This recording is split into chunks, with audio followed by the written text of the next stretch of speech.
Hi guys, இன்றைக்கி ஒரு குட்டி மினிலாக் பார்க்கலாமா? நாங்கள் வெளியில் கிளம்புறதுக்கு முன்னாடியே வீட்டில் ஓடி ஆடி விளையாடின்னு செம்ம ஃபன்னாக போயிட்டு இருந்தது. நான் லியாவை ரொம்பவே வெறுப்பேற்றிட்டு இருந்தேன். அதுக்கப்புறம் லியா கிட்டே நான் ஒரு கொஷின் கேட்டேன். அதுக்கு அவள் என்ன சொல்கிறான்னு நீங்களே பாருங்கள். அவள் சொன்னதை கேட்ட உடனே எங்கள் 2 பேருக்குமே அவ்வளோ சந்தோஷமாக இருந்துச்சு. சரி, அவளுக்கு ஏதாச்சும் ஸ்நாக்ஸ் வாங்கி கொடுக்கலாமேன்னு சொல்லி வெளியில் கூட்டிகிட்டு போயிட்டோம். அவளை பைக்கில் கூட்டிகிட்டு போகிறோம் அப்படின்னா ஒரே சந்தோஷம்தான். அவள் ரொம்ப என்ஜாய் பண்ணிட்டு வந்தா. இது என்னடா எங்களுக்கு சோதனைன்ற மாதிரி ஆயிடுச்சு. ஏன்னா அவ்வளோ டிராஃபிக் நின்று தான் போயிட்டு இருந்தோம். குறுக்க இந்த கௌசிக் வந்தா அப்படின்னு சொல்லிட்டு இங்கே ஒருத்தர் மாட்டிக்கிட்டாரு. அவரால் முன்னுக்கும் வர முடியல, பின்னுக்கும் போக முடியலை. எப்படியோ ஒரு வழியாக நாங்கள் தப்பிச்சு வெளியில் வந்துட்டோம். வீட்டில் வாங்கிட்டு இருந்த ஃப்ரூட்ஸ் எல்லாமே தீர்ந்து போயிடுச்சு. சரி, கையோட வீட்டுக்கு தேவையான ஃப்ரூட்ஸும் வாங்கிட்டு போயிடலாம். நாங்கள் அப்படியே கடைக்குள்ளே போயிட்டோம். அதாவது கறிமீன் கூட இன்றைக்கி 100-150க்கு வாங்கிடலாம் போல்.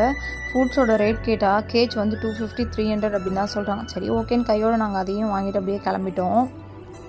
நெக்ஸ்ட்டு லியாவுக்கு தேவையான ஸ்நாக்ஸ்லாம் வாங்குறதுக்கு லியாவோட அப்பாவும் பேக்கரி போயிருந்தாங்க. அங்கே போயிட்டு லியாவுக்கு தேவையான ஸ்நாக்ஸ் எல்லாம் ஒவ்வொன்றும் பார்த்து வாங்கிட்டு இருந்தாங்க. நான் அதை அப்படியே வீடியோ எடுத்துகிட்டு இருந்தேன்.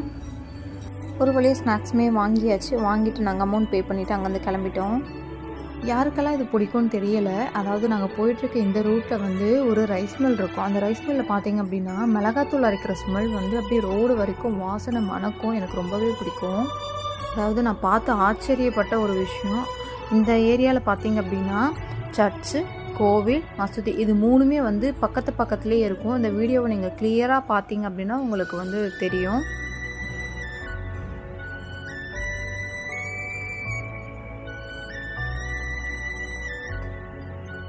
நாங்கள் பைக்கில் போயிட்டுருக்கும் போதே இடியாப்பம் விற்றுட்டு வந்தாங்க. இடியாப்ப சவுண்டு கேட்டோடனே லியா இடியாப்போன்னு கேட்க ஆரம்பிச்சிட்டா.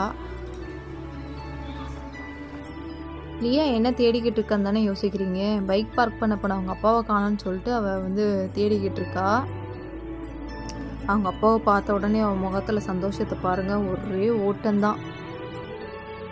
லிஃப்ட்டில் போயிட்டுருக்கும் போதே எனக்கு இந்த ஸ்நாக்ஸ் வேணும்னு சொல்லிட்டு அவள் பிடிவாதம் பிடிக்க ஆரம்பிச்சிட்டா. பாருங்கள் அவள் பிடிவாதத்தை. ஃபைனலி வீட்டுக்குமே வந்தாச்சு. வீட்டுக்கு வந்த உடனே சுட ஒரு டீயை போட்டு வாங்கிட்டு வந்த ஸ்நாக்ஸுமே வச்சு சாப்பிட்டாச்சு. சமோசா சைஸ் கூட இல்லை சமோசா சாப்பிட்றத பாருங்கள்.